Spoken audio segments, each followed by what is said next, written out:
Nellore parliament పరిధిలోని 7 నియోజకవర్గాలకు Congress party అభ్యర్థులను నిలిపి పూర్వ వైభవం తెచ్చేందుకు ఎన్నికలను నిర్వహిస్తున్నామని కాంగ్రెస్ పార్టీ అధ్యక్షులు చేబూరి దేవకుమార్ రెడ్డి అన్నారు. ప్రజల్లో కాంగ్రెస్ పార్టీకి ఆదరణ ఉందని ఈ ఎన్నికల్లో నిరూపిస్తాయని అన్నారు. ఈ మేరకు కాంగ్రెస్ పార్టీ అభ్యర్థుల తరపున విస్తృత ప్రచారం సాగిస్తున్నామన్నారు. రాష్ట్ర అధ్యక్షురాలు షర్మిలమ్మ కోవూరులో నిర్వహించిన బహిరంగ సభకు కాంగ్రెస్ పార్టీ కార్యకర్తలు, అభిమానులు హాజరయ్యారు. కాంగ్రెస్ పార్టీ అభ్యర్థులు విజయం సాధించే దిశగా ప్రజల వద్దకు వెళుతున్నారన్నారు. ఎంపీ అభ్యర్థి గతంలో కలెక్టర్గా పనిచేసిన మాజీ ఐఏఎస్ అధికారి కొప్పల రాజు పోటీ చేయడం పార్టీకి మంచి అవకాశమైందన్నారు. ఆయన ప్రజా కలెక్టర్గా పేరు తెచ్చుకుని ప్రజల కోసం పనిచేసే కాంగ్రెస్ పార్టీ నుంచి మరోమారు ప్రజాసేవకు కంకణం కట్టుకుని నెల్లూరు ఎంపీ అభ్యర్థిగా ప్రజల ముందుకు వచ్చారన్నారు. కాంగ్రెస్ పార్టీ ఎన్ని స్థానాల్లో అభ్యర్థులను నిలిపి మంచి ప్రతినిధులను ఎన్నుకున్నారు. ప్రజలు ఈ విషయంలో ఆలోచించాలని సవినయంగా కోరుతున్న కాంగ్రెస్ పార్టీ అధ్యక్షులు దేవకుమార్ రెడ్డితో మా ప్రతినిధి Haribabu face to face. Nellore జిల్లాలో కాంగ్రెస్ పార్టీ అంటే దేవకుమార్ రెడ్డి అంటే కాంగ్రెస్ పార్టీ అని చెప్పుకోవచ్చు. అయితే ఎంతోమంది కాంగ్రెస్ పార్టీలో ఎన్నో పదవులు అనుభవించి వారు కూడా పార్టీ మారిన దాఖలాలు ఉన్నాయి. అయితే దేవకుమార్ రెడ్డి మాత్రం కాంగ్రెస్ పార్టీలోనే ఉంటూ ఆయనకు ఒక ప్రత్యేక గుర్తింపు తెచ్చుకున్న కాంగ్రెస్ పార్టీ నుంచి ఆయన ఉన్నారు. ఇప్పుడు మనం ఆయనతో మాట్లాడి తెలుసుకుందాం. సార్, ఇప్పుడు కాంగ్రెస్ పార్టీ ఎలా ఉంది? నెల్లూరు జిల్లాలో ఎన్ని స్థానాల్లో పోటీ చేస్తుంది సార్? ఫలితాలు ఎలా ఉండొచ్చు? 7 పార్లమెంటు నియోజకవర్గాల్లో ఉమ్మడి నెల్లూరు జిల్లాలో కానీ 7 నెల్లూరు పార్లమెంట్ నియోజకవర్గాలు అందరు అభ్యర్థులు అసెంబ్లీ అభ్యర్థులను పెట్టున్నాం. ప్రచారం ముమ్మరంగా జరుగుతుంది. మా నెల్లూరు పార్లమెంట్ అభ్యర్థిగా కొప్పుల రాజు గారి గతంలో ఇక్కడ కలెక్టర్గా పనిచేసి పేదవాడి కోసం పనిచేసిన ప్రజా కలెక్టర్గా పేరు తెచ్చుకున్న వ్యక్తిని ఈడ అభ్యర్థిగా నిర్ణయించాం. కాంగ్రెస్ పార్టీ అధిష్టాన వర్గం కానీ జిల్లా కాంగ్రెస్ పార్టీ అందరం కూడా ఆయన స్వాగతించి ఈడ ఎన్నికలు నిర్వహిస్తున్నాం. ఖచ్చితంగా కాంగ్రెస్ పట్ల మేము కూడా ఉధృతమైన ప్రచారాన్ని ప్రజల్లోకి తీసుకుపోయి కాంగ్రెస్ పార్టీ ఓట్లు వేయాల్సిన అవసరాన్ని ప్రజలకు తెలియజేస్తున్నాం. విజయం దిశలో మా పార్టీ ముందుకు పోతుంది. ఇక్కడ సార్, అదేవిధంగా ఎలక్షన్ వచ్చేటప్పుడు నరేంద్ర మోడీ ఆలయాలు, దేవాలయాలు ముందుకు వస్తున్నారు. దీని మీద మీరేమంటారు సార్? నరేంద్ర మోడీ గారి దిగజారే రాజకీయాలకి ఇది నిదర్శనం. బీజేపీ పార్టీ గతంలో ఒక విలువలున్న పార్టీ. బీజేపీ పార్టీ వాజ్పేయి గారు, పాత తరం ఉన్నటువంటి ఎల్కే అద్వానీ గారి లాంటి వాళ్ళు ఉన్నప్పుడు ఒక విలువలన్నా ఉన్నాయి అప్పుడు ఆ పార్టీకి. ఈరోజు సీనియర్లందరినీ పక్కన పెట్టి కొత్త టీంని తయారు చేసుకున్న నరేంద్ర మోడీ అండ్ టీం ఈరోజు విలువలకి తూట్లు పొడిచి రాజకీయాలు గుళ్ళు పేరుతో రాజకీయాలు చేసి మతతత్వ పార్టీతో రాజకీయాలు చేస్తున్న విషయాన్ని దేశ ప్రజలందరూ గ్రహిస్తున్నారు. ఒకటి,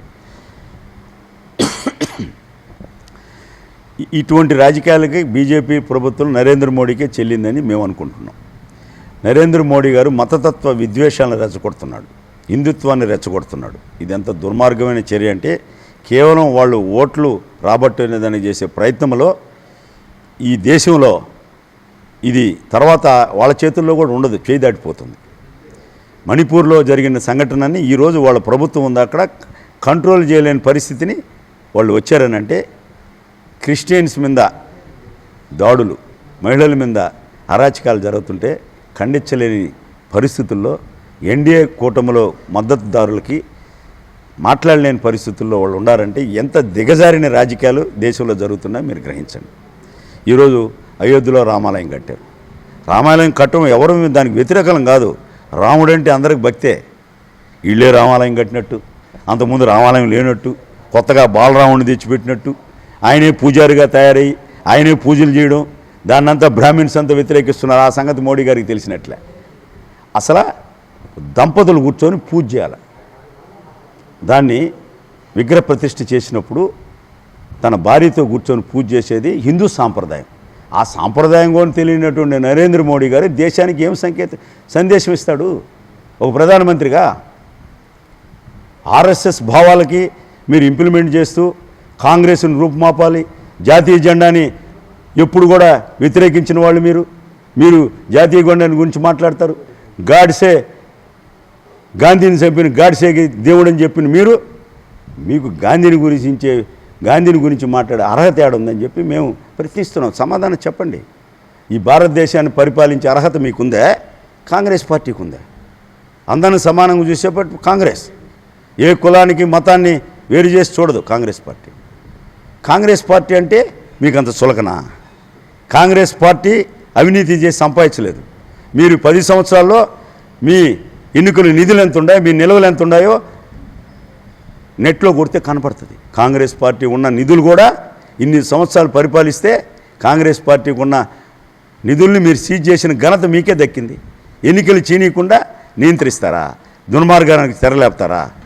ఈ విధంగా ముస్లిం తాలిబోట్లు దించేస్తున్నారు కాంగ్రెస్ వాళ్ళు, రేపు అధికారంలోకి వస్తాయని చెప్తారా? ఏమన్నా ప్రధానమంత్రి స్థాయిలో మాట్లాడని చెప్పి మేము అడుగుతున్నాం. ప్రజల్లోకి చాలా దూరం పోయి ఉన్నాయి, వాళ్ళు భ్రమిస్తున్నారు. మేము చెప్పే నమ్మతాడని నరేంద్ర మోడీ గారు అంటున్నారు. ఒక ప్రధానమంత్రి స్థాయిలో మాట్లాడే మాటలు కాదు ఇది. వాళ్ళని భుజాన్ని ఎత్తుకొని తిరిగేటటువంటి చంద్రబాబు నాయుడు గారిని ఏమనాలి? ఇండైరెక్ట్గా ఆయనకి సపోర్ట్ చేసే జగన్మోహన్ రెడ్డి గారిని ఏమనాలి? ఇటువంటి మతతత్వవాదులకి మేము ఖండించాల్సినటువంటి మణిపూర్లో జరిగిన సంఘటనలు మీరిద్దరు ప్రతిపక్ష నాయకుడు అధికార పక్షం ఖండించలేదంటే ఇంతకన్నా దుర్మార్గమైన చర్య మరొకటి ఉందా అని చెప్పి మేము అడుగుతున్నాం. ఈ దేశానికి కాంగ్రెస్ అవసరం. ఈ దేశంలో ప్రజాస్వామ్యం బతకాలంటే, ఈ దేశంలో ప్రజాస్వామ్యం బతికి బట్టగట్టాలంటే కాంగ్రెస్ పార్టీ అవసరం అని చెప్పి దేశ ప్రజలు గ్రహించారు. రేపు జరగబోయే ఎన్నికల్లో రాహుల్ గాంధీ ఎన్డీఏ కూటమి విజయం సాధించిపోతుంది. రాహుల్ గాంధీ ప్రధాని కాబోతున్నారు. ఇది ఖచ్చితంగా నెరవేరుతుందని చెప్పి నేను చెప్తున్నాను ఒక సీనియర్ కాంగ్రెస్ పార్టీ నాయకుడిగా. సార్, అదేవిధంగా రాష్ట్రంలో కానీ దేశంలో కానీ కాంగ్రెస్ పార్టీ ఎలా ఉంటుంది సార్? అదే నేను చెప్పాను కదా, కాంగ్రెస్ పార్టీ ఎన్డీఏ కూటమి బలమైనటువంటి ప్రాంతీయ పార్టీలను కూడా కాంగ్రెస్ పార్టీ, వామపక్ష పార్టీలు, DMK party, Lalu Prasad Yadav, RJD, ఇంక తర్వాత ఎస్పీ సమాజ్వాదీ పార్టీ, అనేక ప్రాంతీయ పార్టీలను కూడా ప్రాంతీయ పార్టీలను కూడా కాంగ్రెస్ పార్టీ మహాకూటమిలో ఇండియా కూటమిలో చేరి రేపు విజయం సాధించిపోతున్నాయి. రాహుల్ గాంధీ ప్రధాని కాబోతున్నాడు. డైరెక్ట్గా ఇప్పుడు ఎన్ని విడతలు జరిగినాయి? 3 విడతలు జరిగినాయి. 2 విడతలు జరిగినాయి.